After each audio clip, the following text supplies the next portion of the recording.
Welcome back, everybody. It is, gosh, what is it? It's Tuesday, August 4th, 2026. And we left off on Genesis 4, verse 1. So we pick it up right there. Excuse me. Now Adam knew Eve, his wife, and she conceived. Now Adam knew Eve. Oh, they had intercourse. Now Adam knew Eve, his wife, and she conceived and bore Cain, saying, I have gotten a man with the help of the Lord. And again she bore his brother Abel. Now Abel was a keeper of sheep, and Cain a worker of the ground. In the course of time, Cain brought to the Lord an offering of the fruit of the ground. And Abel also brought of the firstborn of his flock and of their fat portions. And the Lord had regard for Abel and his offering, but for Cain and his offering he had no regard. So Cain was very angry, and his face fell. The Lord said to Cain, Why are you angry? And why has your face fallen? If you do well, will you not be accepted? If you do not do well, sin is crouching at the door. Its desire is for you, and you must rule over it. All right. Well, a few questions now. So the first would be, why didn't God take to Cain's offering, but did to Abel?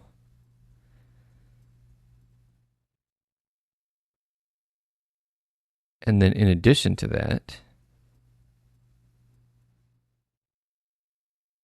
I wonder, why? So, okay, well, let's just ask that first.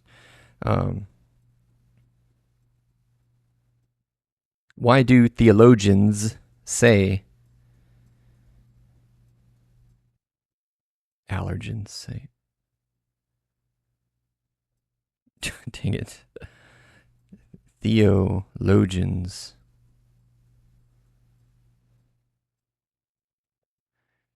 say that God took to Abel's offering but not to Cain's?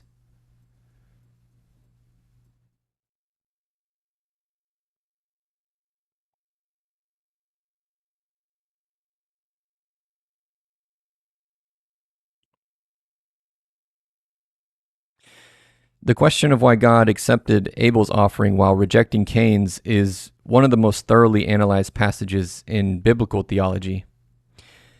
Because the text of Genesis 4 does not explicitly state God's for reason in a single sentence, theologians examine both the immediate Hebrew text and the rest of the scripture to explain the differences, which at first glance one would think it's probably because Cain was already harboring hate towards his brother, or envy, or something along those lines, I would think. So here we have Cain, he's being a big hater, and there's Abel with his sacrifice. The faith and heart condition of the giver. The primary theological distinction centers on the internal disposition of the two brothers. Acceptance by God is never purely about ritual. It begins with the heart.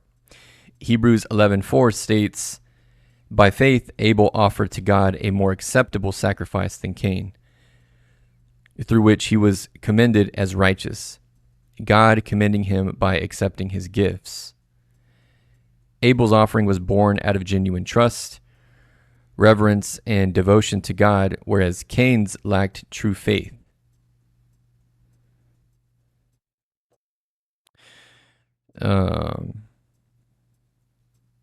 Number 3, the condition of acceptance in God's response. In verse 7, God directly tells Cain, if you do well, will you not be accepted? If you do not do well, sin is crouching at the door. This implies that Cain already knew what was right or expected, but chose not to do it. So maybe he kept the best fruit for himself so he could eat it and gave God like his kind of mid batch of fruit. God's rejection was a gracious invitation to correction, not a permanent condemnation. Instead of repenting and adjusting his heart, Cain responded with anger, pride, and jealousy.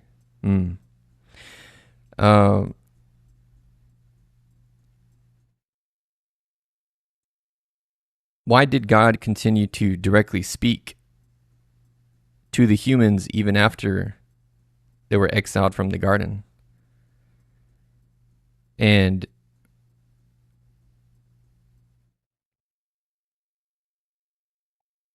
well, we'll leave it at that.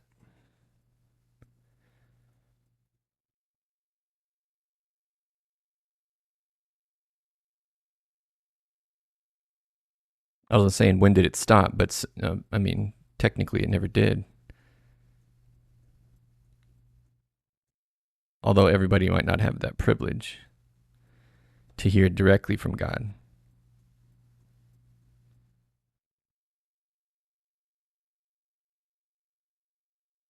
It's really thinking hard about this one.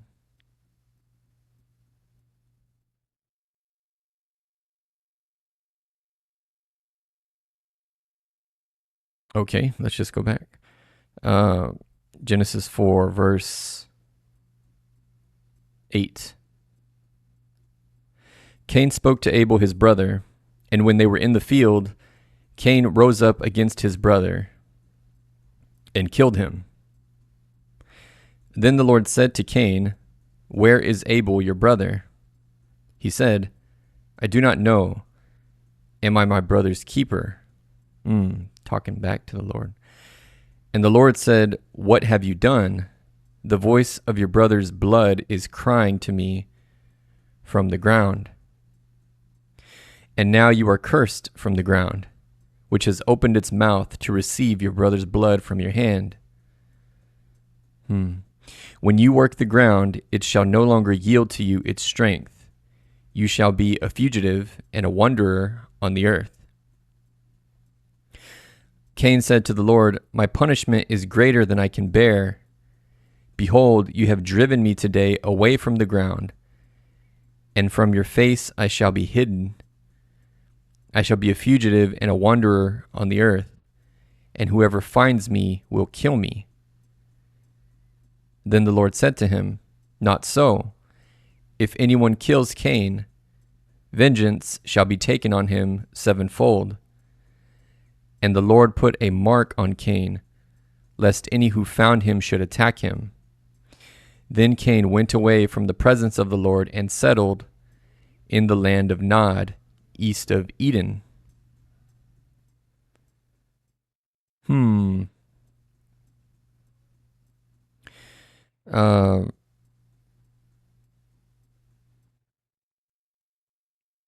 Okay, that's verse 16. So why did God protect him? Okay, so it finally answered. We'll answer the next question after this. So why did God continue to directly speak to humans even after they were exiled from the garden? The continuation of divine communication after the expulsion from Eden is one of the most significant themes in biblical narrative. While the fall altered humanity's location and nature of fellowship, it did not end God's engagement with creation. Theologians point to several core reasons why God continued speaking directly to humans outside the garden. Grace and relational pursuit. Let's see, moral guidance and restraining evil. Outside Eden, humanity faced immediate moral vulnerability. Sin was no longer just a hypothetical temptation. It was an active force.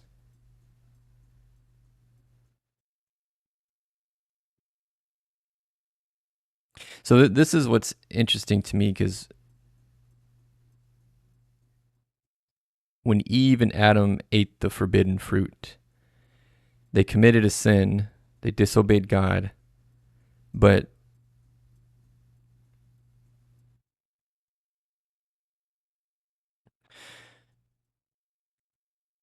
let's just see if I can muster up a question here.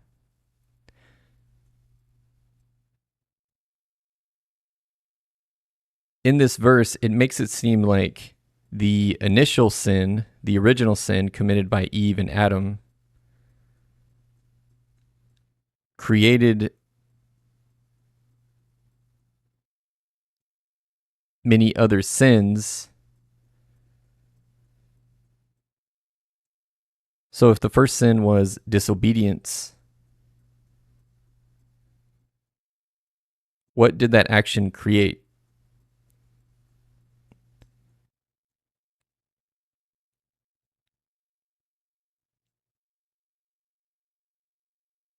Think that that single action created humans' fallen nature. I'm trying to understand where the many sins came from.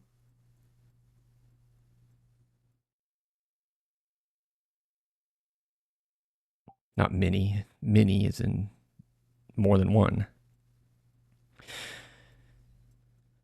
The short answer is yes. Theologians overwhelmingly teach that the single act of disobedience by Adam and Eve altered human nature, introducing what is known as original sin or the fallen nature.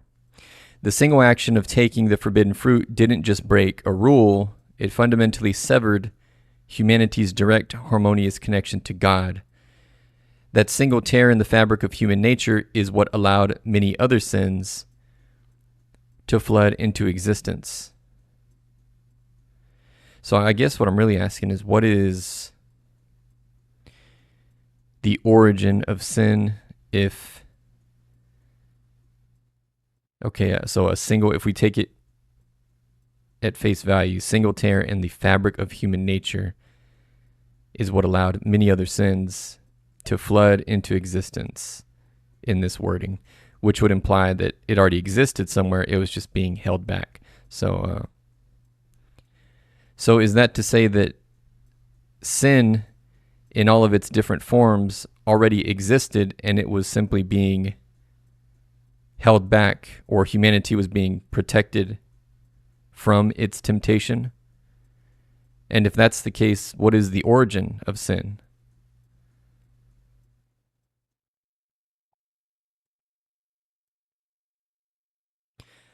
To answer this, theologians distinguish between sin as a created thing versus sin as a corrupt posture of the heart/will. Sin is not a substance or an existing object, like an element or physical object, sure, that God created and kept in a locked box. Instead, standard Judeo-Christian theology defines sin as a privation. What's that? Deprivation, a state in which things that are essential for human well-being, such as food or warmth, are scarce or lacking. Okay. So deprivation. Defines sin as a deprivation of good. Okay. So was sin held back or already existing? But I suppose by that definition, it's really, sin is these are things that don't please God, I guess, really at its most base form. Humanity wasn't being protected from a pre-existing catalog of sins. Rather, in Eden, humans were created with original righteousness and free will, existing in perfect harmony with God. Okay, so So sin always existed.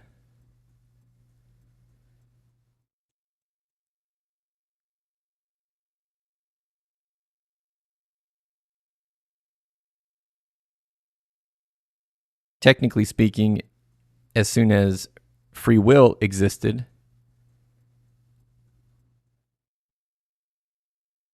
but before original sin, it was temptation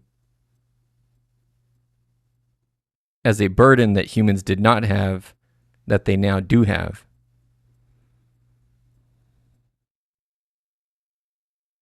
I think, in my words, that's how I take it. Okay, you have hit on the precise nuance that theologians wrestle with. The short answer to your statement is yes, with one key refinement. It wasn't that sin existed as a real thing as soon as free will was created, which I would push back against that only because by the time that the humans were already created, Satan had already rebelled, which was a function of his free will. But anyway, okay, so let me just finish reading. Rather, the potential for sin was born the moment free will existed. Prior to the fall, humans did not have the internal burden, bent, or compulsion toward temptation that we carry today. Although I suppose you could argue that even prior to the original sin, I mean, like moments before, if Eve was able to be deceived, but the way that she was deceived, which we read, she was, I mean, the devil played on her temptation. I mean, I guess he gave her temptation because she wanted the wisdom. She wanted to be like God, just like you said. I don't know. It's pretty complex, but interesting nonetheless. The distinction, potential versus reality. To see how theologians view this timeline possibility of sin came into existence when God created creatures with free will, angels and humans. Okay? Actuality of sin came into existence the moment a creature, first Satan, then humans, actually chose to turn away from God. So think of steering. That's okay. We don't need that. Augustine's 4 states of humanity. To explain the change in how temptation and burden felt to humans before and after original sin, St. Augustine formulated a famous theological framework describing the human capacity for sin. Okay, let's see. Eden, before the fall. So we were able to sin, able not to sin. What? Able to sin, able not to sin. Okay, so meaning we still had a choice. Well, Adam and Eve still had a choice at that point. They could have maintained not sinning. And then the original sin happens. And so now we're in the present. After the fall, we are not able not to sin. Meaning by default, we're all born sinners. Fallen is our nature. We require Jesus Christ's sacrifice to be saved. We know this. Okay, so before the fall, Adam and Eve were created with the ability not to sin. They had free will, but their default state was whole, pure, and unburdened. Okay, so that part makes better sense. Their default state was whole, pure, and unburdened. Temptation was entirely external. Ah, I see. That's a good distinction. Okay. Temptation was entirely external. The serpent speaking from the outside. Okay. After the fall, humanity lost that inner equilibrium. We became unable not to sin under our own power. Temptation became an internal burden, an ingrained bias in human nature. Okay. Hence, I suppose, Cain and killing his brother and envy and all that. Okay. All right, so that's interesting. Genesis 4. Oh yeah, and we wanted to ask about, so why did God still protect Cain? Let me just highlight these so I don't lose it. Why did God still protect Cain?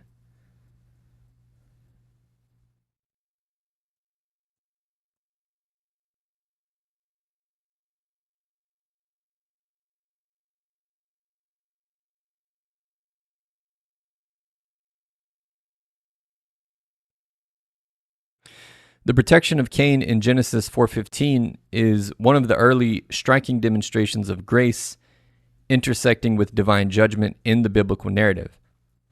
God did not spare Cain from the consequences of his crime. Cain was cursed from the ground, forced to become a restless wanderer. Wait a minute, I just had a much more pressing question. Although this is we'll come back to that. But so Cain says, like at this time, Adam and Eve are the only human beings, and then they have two sons, Cain and Abel. Right at this up to this point, at least from I'm just saying straight out of up to this point in Genesis 4, what we know, if we take the Bible at face value. But Cain says, he just said it, or was it?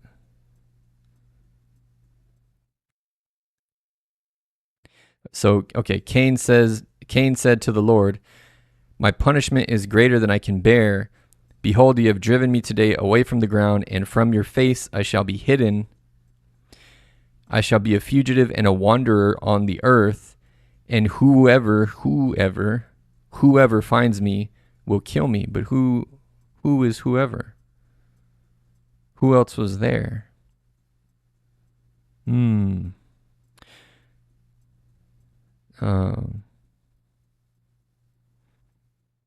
that I need to know. So let's see. Copy. When Cain says, "Whoever finds me will kill me," who is he referring to?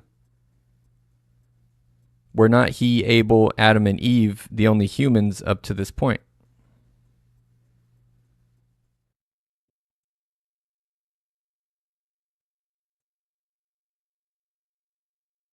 I wish Apple would apply some of that AI to their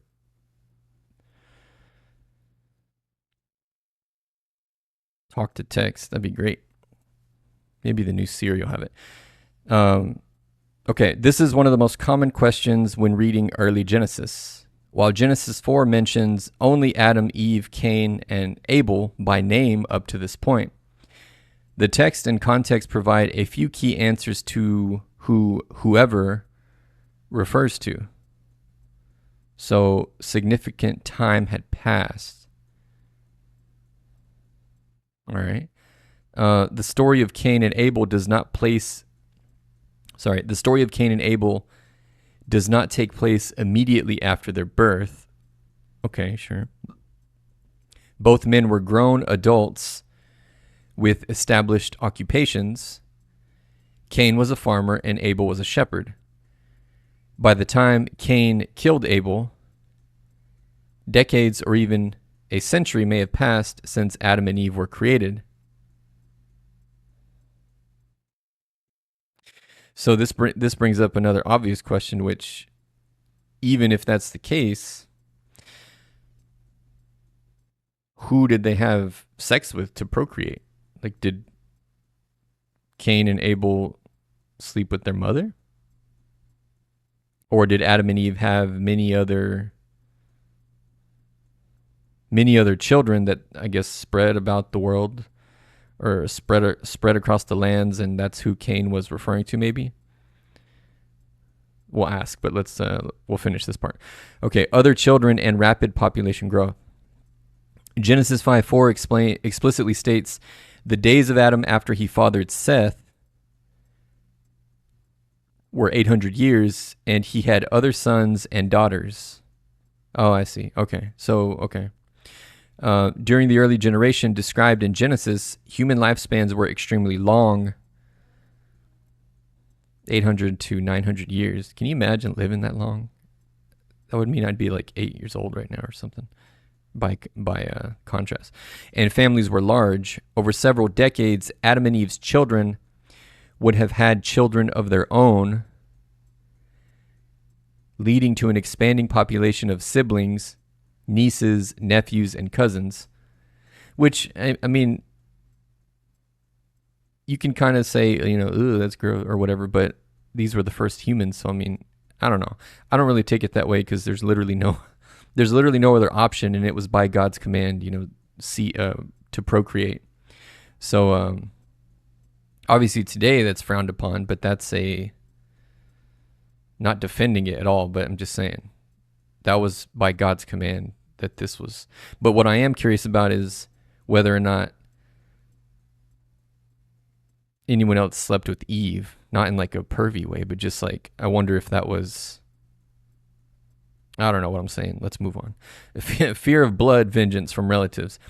When Cain expresses fear that whoever finds me will kill me, he is fearing retaliation from Abel's other relatives. His extended family, siblings, nieces, nephews, who would naturally seek vengeance for Abel's murder. Oh, okay. Yeah, that makes sense. Okay. Right. So Genesis focuses on specific individuals, not entire populations. Okay, so just so it's said, just to lay it out there. So we can assume that from the telling of Genesis that brothers and sisters, of course, would have had to have procreated together.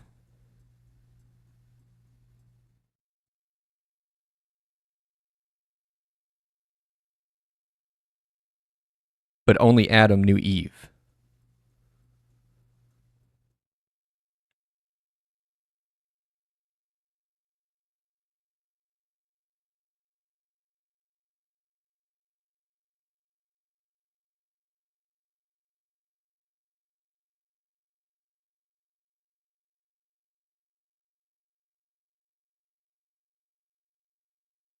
It's like, oh, what are you saying? Come on.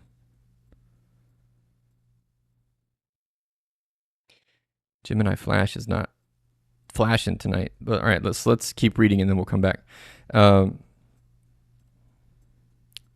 Verse 16, then Cain went away from the presence of the Lord and settled in the land of Nod, east of Eden. Cain knew his wife, and she conceived and bore Enoch. Oh, first mention of Enoch. Okay. Which, after we read the Old Testament, by the way, we'll read Enoch, just to get a full grasp of all. Because Enoch is mentioned, although Enoch, the book Enoch, is not mentioned in the Bible, it is referenced in the Bible, and so I think it would be helpful just to understand what's actually in it instead of postulating or being afraid of whatever. Okay, when he built a city, he called the name of the city after the name of his son, Enoch. To Enoch was born Irad, and Irad fathered Mehujael, and Mehujael fathered Methushael, and Methushael fathered Lamech, and Lamech took two wives. The name of the one was Ada, and the name of the other Zillah. Ada bore Jabal. He was the father of those who dwell in tents and have livestock. His brother's name was Jubal. It's a funny name. He was the father of all those who play the lyre and pipe. Zillah also bore Tubal Cain. He was the forger of all instruments of bronze and iron. The sister of Tubal Cain was Naamah. Lamech said to his wives, Ada and Zillah, hear my voice. You wives of Lamech, listen to what I say. I have killed a man for wounding me, a young man for striking me. If Cain's revenge is sevenfold, then Lamech is 77-fold. And Adam knew his wife again, and she bore a son and called his name Seth. For she said, God has appointed me. Sorry. And so I guess this kind of answers the question that I was asking, because at least it's because they're the original humans, and so it points out the next child that she had. So I guess Cain and Abel were the last prior to Seth. So yeah, okay. So that really answers my question. And Adam knew his wife again, and she bore a son and called his name Seth. Actually, let's see if it responded here. Okay, here we go. Oh no, not that one.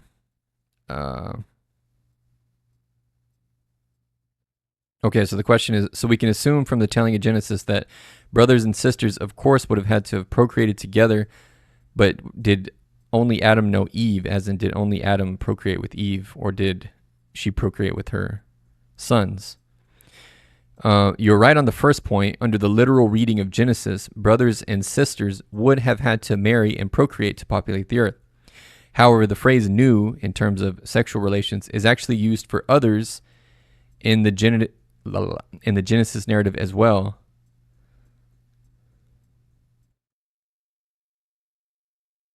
That's not what I'm asking. Okay. I'm asking if we believe only Adam had sex with Eve, or if she had other sons and daughters with her own sons.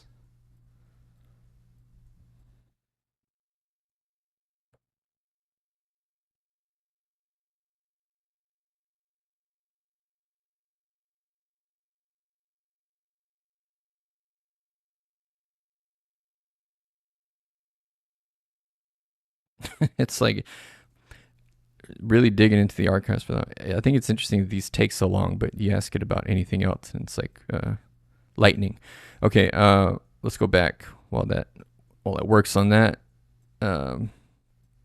Okay, and Adam knew his wife again, and she bore a son, called his name Seth, for she said, God has appointed for me another offspring instead of Abel, for Cain killed him. So that, again, that answers the question. So she's saying it directly. So those were their only two offspring until Seth. To Seth also a son was born, and he called his name Enosh. Enosh. At that time, people began to call upon the name of the Lord.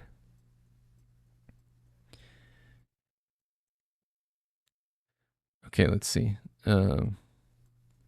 Okay, so it responded. In mainstream Christian and Jewish tradition, no, the biblical text and traditional theology do not suggest that Eve had children with her own sons. The standard biblical view is that Adam and Eve were the exclusive husband and wife union, which would make sense, just in terms of the paradigm of marriage. Eve had all her children with Adam. The next generation, their children, intermarried with each other, brothers marrying sisters or cousins, nieces, in subsequent generations to populate the earth. Okay, why Eve marrying her son? Actually, we don't need to read that because we just read that. So we know why that's... We have that answer directly from Scripture.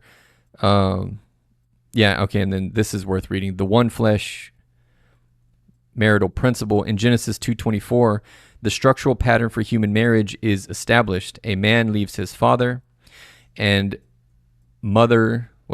A man leaves his father and mother and holds fast to his wife, becoming one flesh.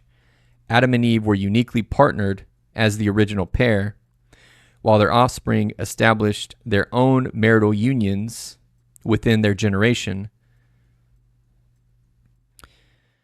Let's see.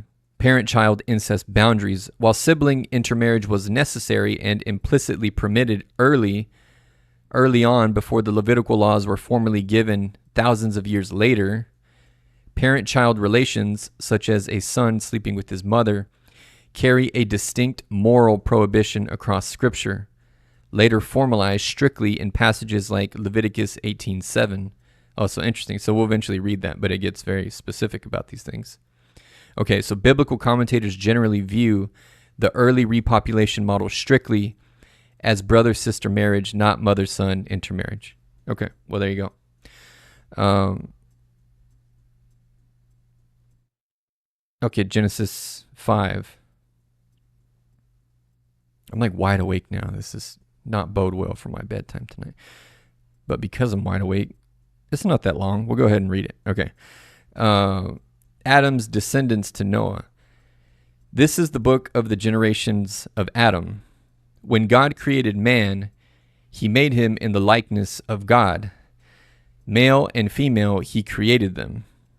And he blessed them and named them man when they were created. When Adam had lived 130 years, he fathered a son in his own likeness, after his image, and named him Seth.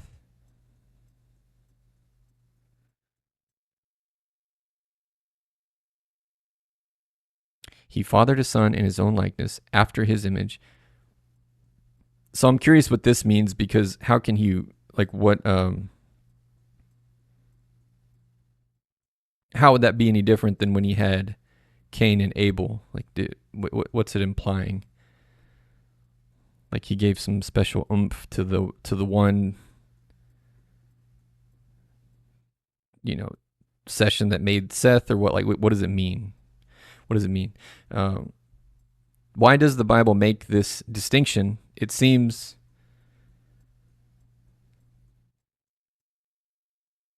as though it's implying that Adam took some kind of special recourse when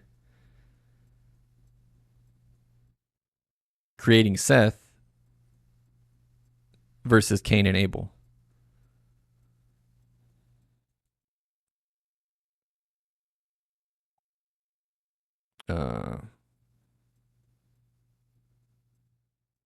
Okay, no, I got that right. All right.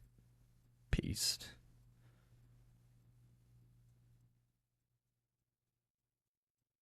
Because, it would seem any son that you have is going to be in your likeness and after your image, just because that's how genetics works.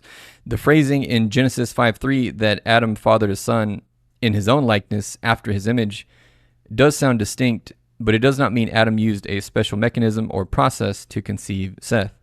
Instead, scholars, theologians, and historians view this phrasing as serving several major theological, literary, and structural functions in the biblical text. So first, echoing the image of God. In Genesis 1:26 through 27, God creates humanity in his image and likeness, Tselem and Demu in Hebrew, Demu. When Genesis 5:1-3 recaps creation before introducing Seth, it deliberately reuses those exact Hebrew words. Okay. All right. A theological reset after Cain and Abel. Okay, so at the very least, it was not something, it was outside of, it's more narrative, if anything, than anything that Adam did, which was the question, which actually brings me to my next question that I just thought about. Who is the author of Genesis?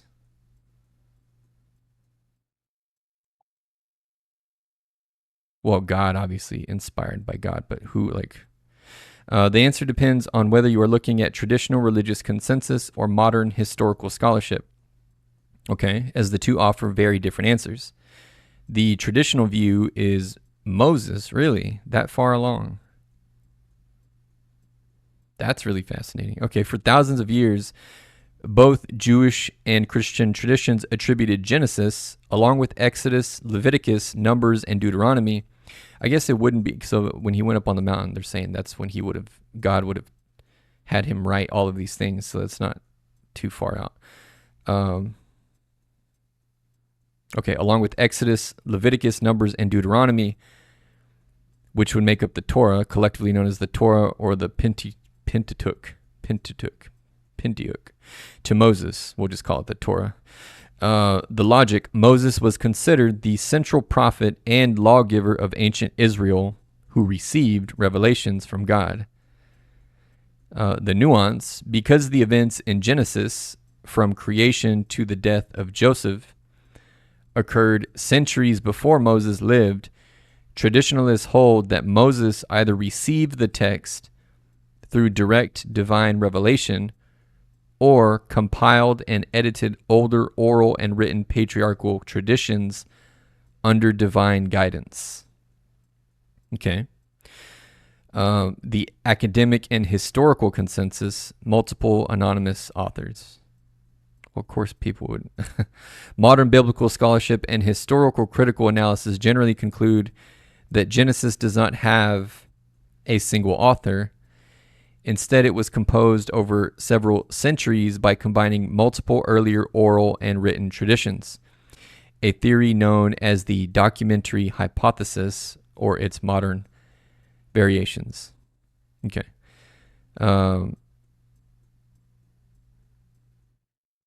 This is interesting. Scholars identified distinct source materials woven together by ancient Jewish editors, primarily over the first millennium BCE, aka BC. It's so stupid that they. Anyway, the Jahist source dated roughly to the 10th through the 9th century BC in the southern kingdom of Judah. It uses the personal divine name Yahweh and portrays God with human-like anthropomorphic qualities. So that's one source of Genesis that was found. The Elohist source, dated around the 9th through the 8th century BC in the northern kingdom of Israel, uses the broader title Elohim for God and portrays God as more distant, communicating through dreams and messengers. Okay. And a third source, the priestly source, dated between the 6th and 5th centuries BC, during or after the Babylonian exile, focuses on order, genealogies, covenants, rituals, and majestic accounts. These diverse strands were eventually compiled into the unified text of Genesis during the Persian period, likely as part of an effort to preserve Israelite history and identity after returning from exile in Babylon. Okay. Let's see. Genesis 5, verse 4. The days of Adam after he fathered Seth were 800 years. Dang. And he had other sons. So Adam, he died at 930. And he had other sons and daughters. Thus, all the days that Adam lived were 930 years. And he died. When Seth had lived 105 years, he fathered Enosh. Seth lived after he fathered Enosh 807 years and had other sons and daughters. Thus, all the days of Seth were 912 years, and he died. 912 years. When Enosh had lived 90 years, he fathered Kenan. Enosh lived after he fathered Kenan 815 years and had other sons and daughters. Thus, all the days of Enosh were 905 years, and he died. So Adam was 930, Seth 912, Enosh 905. While Kenan had lived 70 years, he fathered Mahalalel. Kenan lived after he fathered Mahalalel 840 years and had other sons and daughters. Thus all the days of Kenan were 910 years. He outlived his father. When Mahalalel had lived 65 years, he fathered Jared. That's funny to see that name, just ran Mahalalel and then Jared. Mahalalel lived after he fathered Jared 830 years and had other sons and daughters. Thus all the days of Mahalalel were 895 years, and he died. When Jared had lived 162 years, he fathered Enoch. Wait, there's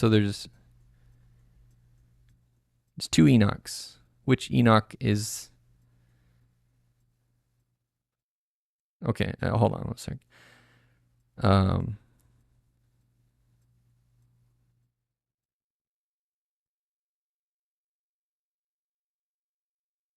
So there is a Enoch mentioned in Genesis 4, and then also an Enoch mentioned in Genesis 5 below. Which Enoch is the one that God took up to heaven and never died physically?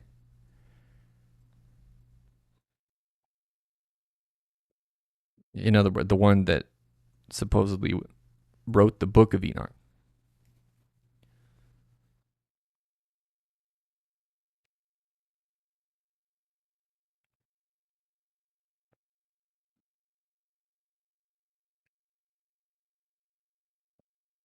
Okay, we'll come back while it thinks about it. Genesis 5. Jared lived after he fathered Enoch 800 years and had other sons and daughters. Thus, all the days of Jared were 962 years, and he died. When Enoch had lived 65 years, he fathered Methuselah. Enoch walked with God after he fathered. I guess this is our answer. This is the Enoch. So I guess the other Enoch is just not happen to have the same name. Enoch walked with God after he fathered Methuselah 300 years and had other sons and daughters. Thus, all the days of Enoch were 365 years, a much shorter lifespan. Enoch walked with God, and he was not, for God took him. So, in the other cases, they keep saying he died, he died, he died. But with Enoch, he did not die physically. Enoch walked with God for 365 years. And then suddenly he was not. So he just wasn't on the earth anymore, for God took him. Let me save that. Imagine the privilege. When Methuselah had lived 187 years, he fathered Lamech. Methuselah lived after he fathered Lamech 782 years and had other sons and daughters. Thus all the days of Methuselah were 969 years, and he died. When Lamech had lived 182 years, he fathered a son and called his name Noah, saying, "Out of the ground that the Lord has cursed, this one shall bring us relief from our work and from the painful toil of our hands." Lamech lived after he fathered Noah 595 years and had other sons and daughters. Thus all the days of Lamech were 777 years, and he died. After Noah was 500 years old, Noah fathered Shem, Ham, and Japheth. Okay, so now we're on to Genesis 6. And so I think that's a good place to stop for tonight. So we'll pick it up tomorrow on Genesis 6, verse 1. Thanks for tuning in. Don't forget to drop a sub, share it with a friend. God bless you guys, and good night.